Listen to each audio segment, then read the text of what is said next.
beliau tidak bisa hadir.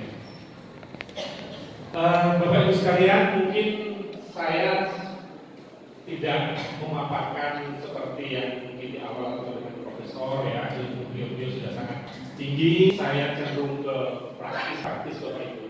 Jadi saya nama Iwan Setiawan, saya Korwil Bidang DIY, jadi Badan Intelijen Negara Daerah Istimewa Yogyakarta. Korwil kedudukannya kalau di Satuan TNI Polri seperti Kapolres dan Dandim. Langsung saja Bapak Ibu, mohon maaf mungkin kalau nanti saya cara penyampaiannya agak berbeda, saya tidak tunjuk, saya juga penyampaiannya mungkin tidak terlalu tekstual, saya cenderung ke pengalaman pragmatis saja. Jadi di sini sangat menarik sekali bahwa dari panitia memberikan tema. Kalau kita berbicara tentang kebangsaan, itu kalimat yang biasa, kebangsaan. Orang sudah tahu, bahkan ada sekolah yang namanya kebangsaan. Kita berbicara kebinekaan, masyarakat Indonesia sangat mengerti kebinekaan. Ya. Bahkan dari SD itu sudah harus menghafal Bhinneka Tunggal Ika, apa itu Bhinneka sudah paham. Tetapi ada yang menarik. Pada saat kebangsaan dan kebinekaan dikasih kalimat merawat, ini sesuatu yang sangat luar biasa. Artinya apa? Merawat sesuatu yang sudah ada lama dan biasa itu ternyata tidak semudah kata-kata. Merawat kebangsaan dalam kebinekaan. Kalau kita berbicara merawat kebangsaan dalam kultur yang cenderung homogen, itu akan lebih mudah. Tetapi kita tahu ternyata Indonesia sangat luas. Ya. Kemarin 34 provinsi, sekarang sudah nampak Papua dan juga 36 provinsi. Belum lagi sukunya, agamanya banyak sekali. Ya. Artinya apa?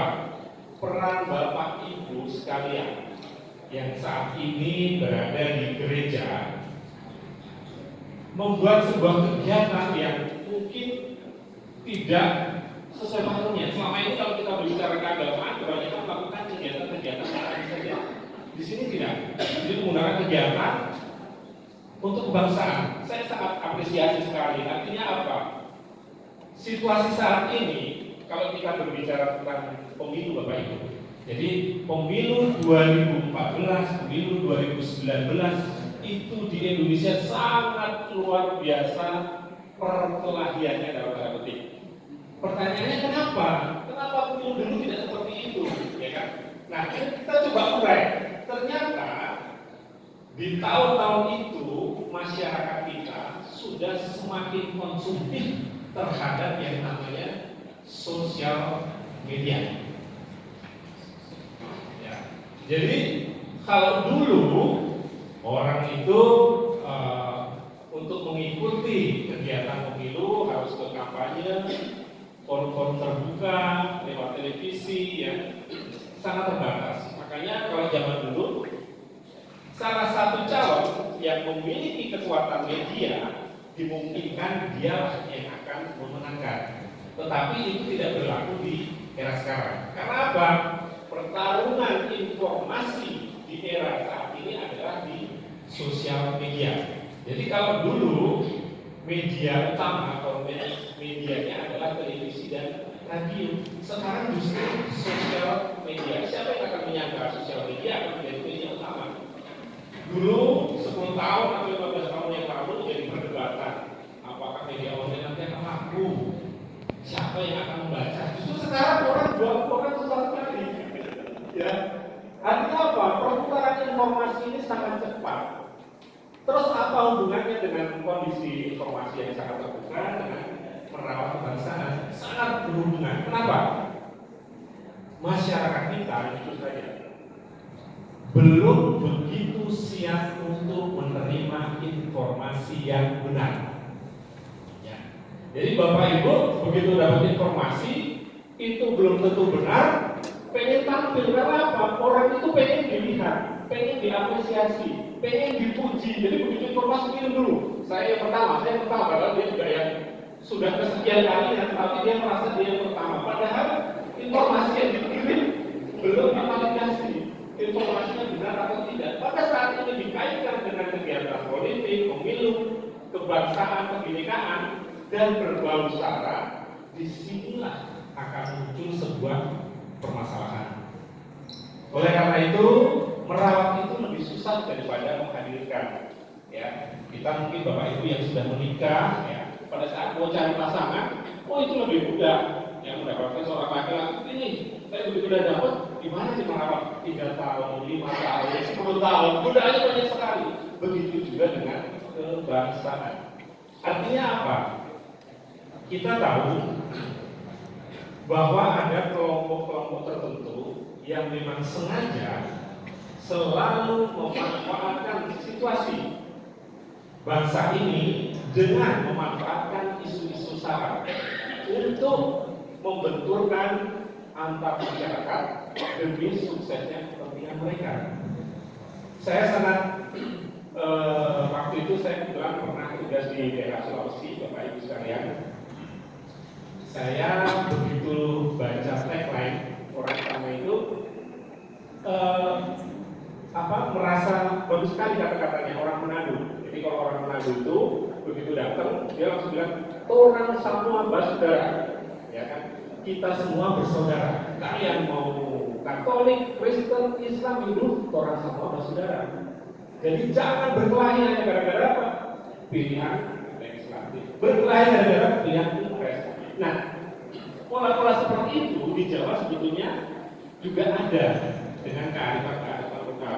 Namun demikian, kita itu terkadang sering melalaikan atau sudah merasa bosan dengan kondisi-kondisi yang lama. Jadi sudah tahu bahwa kita harus membangun dari lingkungan terkecil. Ya. Memang terkadang kita itu kan tersekat-sekat dengan identitas. Identitasnya apa? Misalnya agama, Islam dari mana? Ini rumahnya ABC, tersekat-sekat. Ya. Nah, kondisi-kondisi seperti ini harus dipahami pada saat momentum politik ini akan dimanfaatkan oleh kelompok-kelompok yang memang sengaja bukan memenangkan pasangan calon, tapi membuat masyarakat dan bangsa ini selalu gaduh. Sehingga harapan kami, kebetulan kami di intelijen itu slogannya berhasil tidak dipuji, gagal dicaci maki, hilang tidak dicari, mati tidak diakui. Ini pas saja.